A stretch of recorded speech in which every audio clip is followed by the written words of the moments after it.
good afternoon. Welcome to a session in our French masterclass in the Place in the Sun virtual event. My name's Liz Rowlinson. I'm an overseas property journalist for 20 years, worked for Place in the Sun for nearly half of that, and love France. I've got here the perfect person to talk about building your home in France, which is something I think many of us would love to do, but you know, it's maybe we need a lot of advice and pointers. So Tom, tell me what you do and how did you end up doing it? Okay, so hi everyone. My name's Tom. I am a French registered architect. I work for French Plans. Along with a small team, we cover the whole of France and generally work on a number of planning applications, dealing with anything from putting a Velux in all the way up to designing people's new houses for them. We've been in business for around 20 years. We generally do around 200 applications a year, so we're pretty busy, and so we haven't necessarily yet come across something we haven't dealt with in the past. So there's no surprises generally, and we've dealt with most things. Nothing really, as I say, nothing really is a surprise anymore. Yeah, in 20 years, I'm not surprised. Yeah. So just before we kick off, because if the audience has got any questions you want to ask Tom, there's a question and answer panel. Ping us a question and we'll try and get to some at the end. Okay, and then if not, of course, we'll recap on how you can book a session to have a one-on-one chat with Tom. So Tom, you said 200 properties. I mean, what's the sort of person who likes to build their home in France? I mean, why do they not want to just buy one off the shelf, so to speak? Lots of reasons, I guess. So land is quite inexpensive in France. I mean, it's not always buildable, but it's quite inexpensive, and so that's a big draw. Yeah. I guess the freedom to design and live in a house that is the way you want it is another big thing. Because you know, if you're coming over and buying a property over here, you might have to compromise with some things, and so building your own property allows you to kind of, you know, work out those compromises and really end up with something which you really love and want to spend a lot of time in, and perhaps the rest of your life in, I suppose.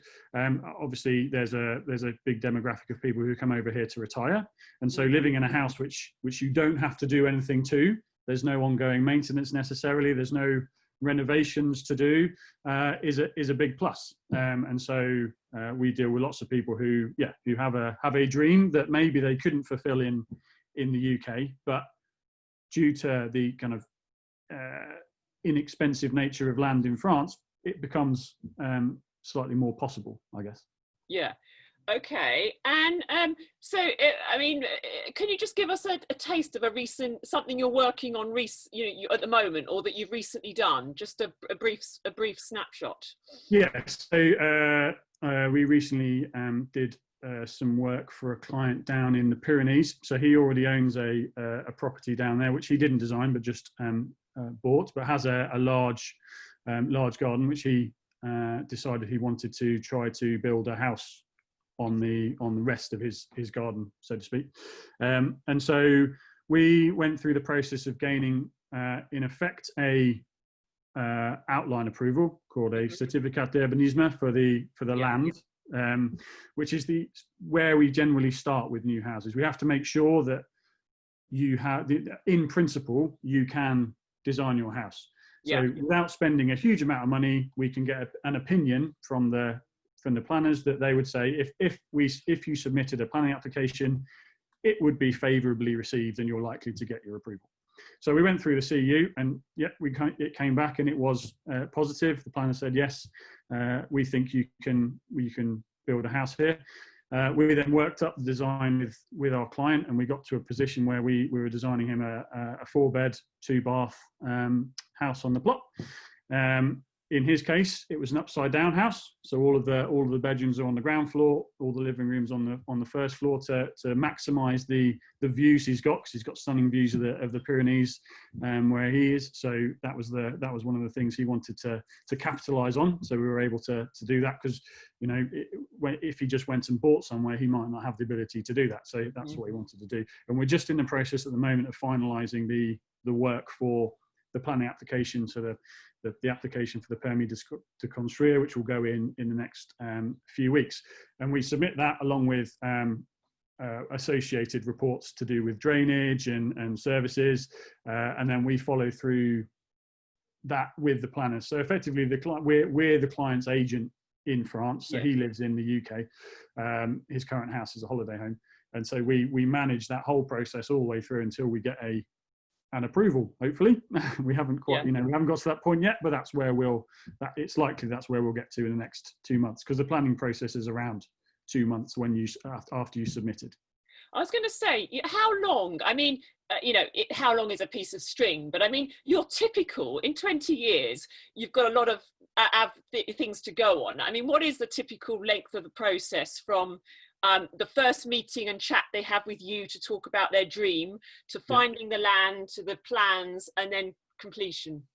So actually, once people have made the decision that the design is set, then it's quite easy to tell you how long that is, because it takes us around a month to 6 weeks to draw up and finalise the documentation. It then gets submitted, and the planners have 2 months. So that kind of is fixed in sort of 3-4 months, I guess. The bit which is slightly unknown is how long it takes the client and us to get to the point where they're happy for us to then draw up the proposal. Some people have an exact idea of what they want, and so therefore that's quite quick, and it might be a couple of weeks. Some people don't really know what they want, and so we go backwards and forwards, and we work through some ideas, and it could be anything. I mean, we've had a couple of clients that have taken 6 months to get to that point. So the bit which is kind of flexible to an extent is the working up of the design, getting the ideas from a client's head onto paper is the bit, because some people have a very fixed idea, and then when you draw it, they kind of go, oh, well, that's not quite how I imagined it, or there's something I quite want to change, or we suggest things going, okay, well, this site doesn't really allow you to do this, but you could do it in this way. So there's a bit of a to-ing and fro-ing, but once you've submitted your application, the planners have 2 months. That's in legislation. They've currently so that it's been reinstated. So over the pandemic period, they effectively rescinded the law, and so the planners could take as long as they like, to be honest with you, to deal with. But that's now been rescinded, so we're back to having 2 months. And if they don't contact you and don't ask questions in that 2 months, but haven't got back to you after 2 months, effectively you can apply or demand that you give an approval, and it's called tacit approval. That very rarely happens, because even if you haven't heard from them in a month and 3 weeks, usually in that final week they'll send you a letter saying we're still after some more information. We're allowed to go over the 2 months, but it's generally a 2 month process once the planning application is submitted. And briefly, I mean, then of course, when you've got builders involved, I mean, is it the same as it depends on the builders, doesn't it? I mean, you're managing that process, so maybe you're cracking the whip. But I mean, how is dealing with French builders compared with British builders? So actually, we don't get involved hugely, funnily enough, in the post planning building part. Right. We can do it, and we do some projects on that, but because once you get past the planning, it's more on site, and dealing with things around France on site on a daily basis is quite tricky. Right. And also, quite a few of our clients want to do a lot of the work themselves. Okay. So that's another thing which is kind of coming more and more evident, is that they might get a builder in to do the main structural work, so build the walls, put the roof on, and do the electrics and all the things that need to be certified. But then after that, so plasterboarding, internal finishes and that kind of stuff, they want to have a hand in, and they feel, if they've got the time, or they're semi-retired, or they're retired, they want to do that. So it really is how long's a piece of string with in terms of build time once you've got your approval, and because there's it's kind of impossible to say, unfortunately. I mean, I've interviewed a few people over the years who've built their homes in France, and it's been a fantastic experience. I mean, Yep. what can you, at the moment, are there any incentives to get, if you do environmentally friendly project, you know, eco project, a few of them have been like that. Mm-hmm. Can you get a discount or a grant from the government? There are grants flying around. There are grants at the moment for insulating your existing house. So you can get you effectively you can get insulation on your existing home, so an existing property for €1. They'll come and insulate your home, and there are other incentives at the moment for installing very energy efficient heating systems. And there are other incentives. There are incentives around. They're quite they're not complicated, but there's no one-stop shop, if you see what I mean. Right. And France is moving to a more they're just about to change their thermal regulations on new buildings. So we're just about to enter into a new regime in January. We've been working with one since 2013, and so we're going to move into a new one, which is more intensive on producing more thermally efficient buildings and more sustainable buildings. So the French really have got a drive on at the moment on promoting sustainable building and green technologies and that kind of thing. As I think a lot of countries need to do. And what about so just briefly to sort of, we have some questions coming in, but just to sort of give a snapshot of the process. If I love, for instance, the Charente region of France, massively popular area for French, British people, how would you be able to find me, how would you go about finding a piece of land there? Okay, so interestingly, I'm going to go up and work with a client on Wednesday up in the Charente. So we're designing a new house for them up there. They're a French client, interestingly. There's a couple of ways of finding land. Obviously, land is advertised through agents generally. Right. If you're looking for a piece of land, it's important before you sign on the line, it's important to ascertain whether you can do what you want to do with land. Not all land in France is buildable, and in fact, a huge amount of it is classed as non-constructible land, so you can't build new houses. National parks, etc. National parks.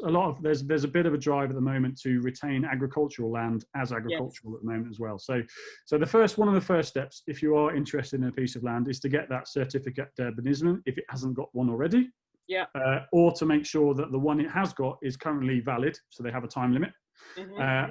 And we do a lot of pre-purchase work on ascertaining whether pieces of land have the correct certification for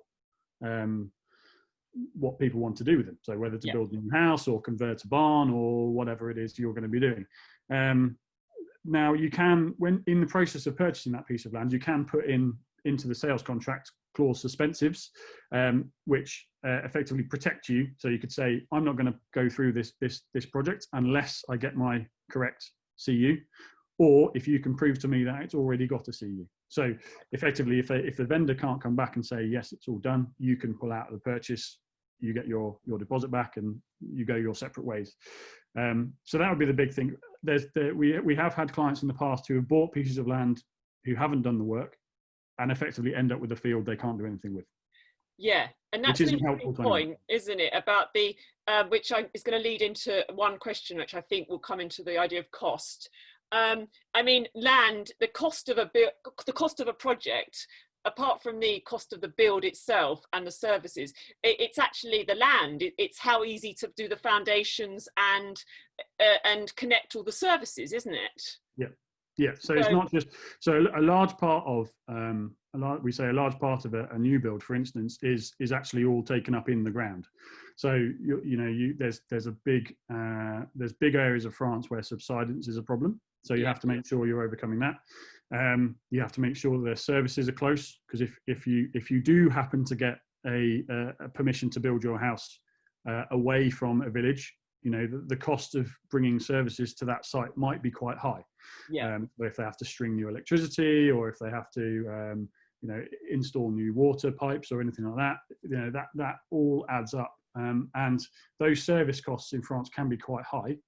And equally, you could go for an off-grid living if you manage to get permission for something away from a village, which is a possibility. But again, there are rules around the way you have to deal with your drainage and water waste and all that kind of stuff. So it's not a, you haven't got carte blanche just because you get your, you have your piece of field or land which looks lovely. There are still rules and regs. Yeah. So you shouldn't just go off and buy a piece of land and then basically say to your architect or you, oh, can we do this? Because the architect has to be on board from the beginning to ascertain what can be done with the land, isn't it? Yes, and you'll quickly, I mean, we do deal with a lot of those where people say, I bought this piece of land, and unfortunately we sometimes have to be the bearer of bad news to say, I'm afraid you can't do what you want to do with this, or it's going to be the budget you have isn't big enough for doing what you want to do. So it's if you are in the process of purchasing a piece of land in France, doing your homework is really important. Yeah. And on the subject of cost, I know you said that you're not directly involved with the builders, but obviously you do have an idea of costs, because Michael Kirk-Kinhead says, why is building in France so much more expensive than the UK? My response to that is it?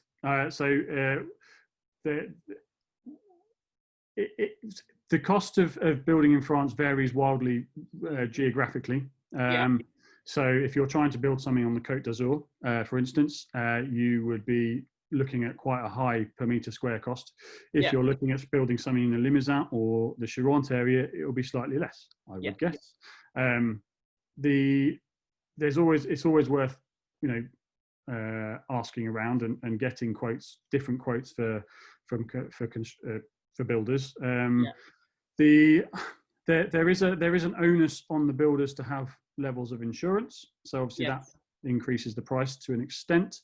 And also there's a thing called the décennal insurance, which is effectively a structural warranty, which is retained by the builder. So your builder is liable for the structural validity of your house for 10 years. And so they take out an insurance policy to deal with that. And that is expensive to them. So it can push up the price. Anecdotally, material costs in France can be slightly more expensive than they are in the UK. But generally, across the board, once you've finished your project, it's not wildly different. And when you take into the account the low land cost, it's probably slightly cheaper in France than it is in the UK. And I mean, would you be able to give a range? I realise, is there sort of a lower quality build, sort of €1,300 per square metre versus near? So you're looking at about, I mean, it's a massive band depending on finish and what your building looks like and how it's laid out. But you can see anything from, I'd say, 1,000 to 1,500 is going to get you a mid-range finish, I guess, and a simple house. And then you're probably looking at a band between 1,400 and 2,000 for the higher spec. And then if you're into your gold plated everything, you up into stratospheric figures of 3,000 euros a square meter. So it's a little bit of it's just a ballpark. Finger in the air. I wouldn't want anyone to hold me to it, but that's kind of where things are sitting right now. Just before we move off the subject of the builders, can you just say, I think Robin Hamaker says, can you connect people up with builders? So I think probably you can in certain areas, can you, or not? We don't tend to. Right. Purely, it's going to sound quite bad now, but purely for liability reasons. Weirdly, it's quite boring. Yeah, yes, that's a good point. We do know builders, and we've obviously worked with builders in the past and done lots of work with builders and built lots of houses with them and done lots of renovation work. And we won't generally say recommend, but we can put people in touch with. No, we have the same. Okay. I don't mean it's slippery, but that's kind of it's unfortunately, France is becoming a bit more like the UK, a bit more like the UK and the US. And if things go wrong with your builder, which sometimes they do, I mean, not everyone gets on with the builder all the time. If you have done if you have recommended them, it can come back. So we do introductions, I guess, but not necessarily recommendations. Yeah, very well put. So, a couple of questions. Moving on to exciting planning issues. Yep. Oh, I love that. Marilyn Martin says, do barn conversions require planning permission? Her barn is on the same land as the main property. Depends. So we have a catchphrase in our office, which is it depends, because in France there is there's no one-stop shop, one rule fits for everywhere. Generally, yes, you will need a planning approval for conversion of a barn to a habitable space. Now, depending on how big that barn is, and how big your house is, if it's on the same plot, will depend on whether you need the services of an architect. Because if you're creating more than 150 square meters of habitable space with your conversion, so for instance, if your current house is 140 square meters and your barn is 50 square meters, you're left with 190. And if it's because it's over 150, you need an architect, French registered architect, to submit an application. Yes, to have it. Yeah. If your house was 75 square meters and you're only putting 70 square meters on it, you're at 145. You could do the application yourself, whether you want to or not is up to you, but you could, it won't come back from the planner saying you haven't got an architect's signature on this, we're not looking at it. So, yeah. But yes, if you're converting, going back to the original point, if you're converting a barn from agricultural to habitable space, you will need a planning application. Yeah. Okay. And we touched on this just now. Sharon Rose asks, are there any restrictions to permissions relating to renovations of properties that are within a national park?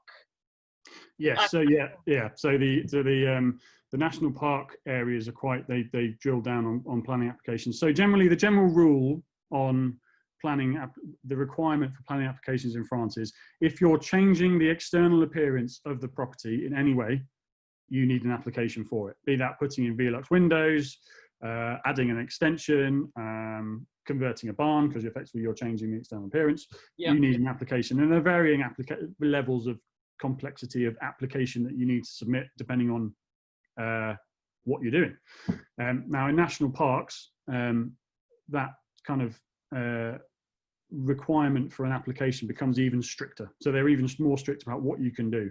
So they might be that they might not allow you to put Velux windows in. You might find that where an extension would be permissible outside of the national park, it wouldn't be permissible inside the national park. So yes, it is more complicated, let's say, to do work to a building within a national park and a protected zone. Okay. A few questions coming back on the useful information that you've said so far.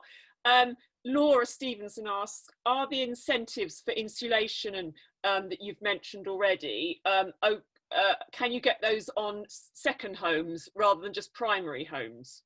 I believe it's only on primary homes. So you have to be living in France for it to apply. Right. Okay. Yeah. I believe. And on a similar subject, the passive house companies like Hoof House, I love those houses, are architects in France supporting this style of building? So architects in France will support any style of building you like, I would have thought. We do. Whether planners would support that style of building, I don't know. So there are regional rules around France, depending on, so the planners get quite protective of regional styles. So for instance, in the Charente, for instance, because I'm going up there on Wednesday, there are a set number of, they like to see a certain style of house with a certain material palette, with certain proportions, that kind of thing. Not to say that they won't be open for you to change that, but you just have to work harder to convince them that you have a good case for putting forward for doing that. It's worth saying with companies that are house providers, so to speak. So let's take Hoof. That's a good. They come in a kit, They come in a kit, and the Hoof system is they have architects and designers where they're based. So if you're having one of those installed, it's likely that the planners will ask you to have a French registered architect work on the drawings with Hoof to get them for the application. Okay. So unless Houf France, I don't know them specifically, have French registered architects already here, which they may do, but it's likely that you'll need a French registered architect to do the work. Okay. Yeah, and that goes for any kind of kit house provider. Okay, fine. And just on the subject of finance, can you get mortgages? You can't, can you, for doing a self-build? What about for Renovation. the question for Steph Sear asks is it usual to have to include detailed quotes for minor works in a mortgage application? So if she was thinking of buying a house and then doing a sort of an adaptation, she'd get, like in the UK, you might get some quotes in principle from builders and then include that in the. I'm no mortgage expert, and you'd have to ask the mortgage broker for about the specific details. But anecdotally, we found yes, they do. Mortgage providers will want to. I mean, I suppose if you're doing small modifications, they may not. But if you're doing something large, by like, I don't know, you want to borrow to put a pool in, for instance, or something like that, they may want to see a bona fide quote from a pool installer that you've got to say to put against that application to say, well, here's the price it's going to be. You know, we're not asking for more than we need, so to speak. I'm glad you mentioned pools, because Yogesh Mehta asked, do you deal with smaller projects such as installing a swimming pool, and what sort of planning process is required? Yes, we do lots of pool applications. And various so again, it depends on where you are. So you need a planning application to install a pool, irrespective of whether it's below ground or above ground, if it's over 10 square meters surface area. So 10 square meters isn't that big, really. So if you want an average size 10 by 4 pool, for instance, you'd be looking at a planning application. Yes, we deal with those. It's weirdly getting slightly more difficult to get permission for a pool. It's not impossible, but they're imposing more and more restrictions on where it can be put, the size of it, especially if you're in a protected zone. If you're in a plus beau village or something like that, it can be sometimes more complicated. If you're in a particularly drought prone area of France, because we've just gone through a very, very, very dry summer, and so there are a few departments which are effectively blanket refusing planning applications at the moment for pools just because of the water usage problem. So it's not an absolute nailed on approval if you go for it, but you do need to submit an application for one. Okay, fine. And if you're just on the subject of alterations, extensions, Paul Hooper says, is it should you check before buying a property that you plan to enhance later? You should check when you buy it about what you can do, shouldn't you? Presumably. Yes. So I mean, we can advise, and we do advise people on if they have there's quite a few people who want to run gîtes, for instance. There's quite a few big push on gîte complexes at the moment. Yeah. And we're working with a couple of people at the moment to ascertain whether they can do, convert outbuildings to the gîtes, and if they can't, the project becomes unviable. So their purchase is, it would be a waste of money if they bought that property without understanding whether they can get the approval that they want to, for the building. Conversely, we don't do structural surveys, but if you're doing anything, if your project relies on some big structural work, getting a building survey, perhaps independent to anything else, might be worthwhile as well. It adds cost, but it might give you a bit of peace of mind that you can do something to the building. We don't do them. Brilliant. A couple of quick fire. We're running out of time for this session, but what about permissions for residential primary homes versus holiday homes? Any difference in what you can or cannot do? No, not really. No. They just go on planning policy. So if it's permissible within the policy, and lots of communes have their own local plans. So planning is kind of devolved down as far as it can. Some communes write their own planning policies within national guidelines, but their own planning policies. Some communes just rely on national planning frameworks. But if it's within policy and in a zone which is constructible or whatever, then there's no difference between it being a holiday home or not. Brilliant. And your final question is a good one. Is Okay. there a line in France where you get termites in the south and not something in the north? I know that's a big problem sometimes. Yes, yeah, there is, and it's moving. Interestingly, it's moving further and further north every year. So it used to global warming.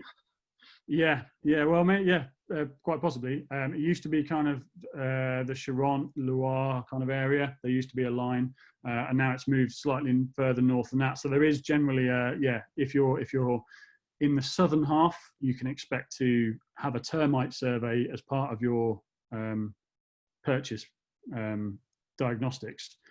In the north, you might not get one, but it might be worth asking for one anyway. Brilliant. Well, look, we've nearly got through all the questions, but there's a great opportunity to book a one-to-one session with Tom, throughout this event. So if you go just to say, it may not be me, it might be my colleague Arthur, but one of us will speak to you. Someone from your company, yeah. Yep. So make the most of that. If you go to our Meet the Exhibitors page, there's a thing you can book your slot. You can also see Tom again later today in our sort of chat at the end of the day with all our exhibitor webinar participants, and maybe we can get to a few more questions then. We'll see how things go. But otherwise, thanks very much, Tom. No problem. And we'll see you later. And listeners, we'll be back for, we're going to log off shortly now, but you can, we're coming back at 1:15 for our next session. So thank you very much, everyone. Okay. Thank you. Goodbye. All right. Bye.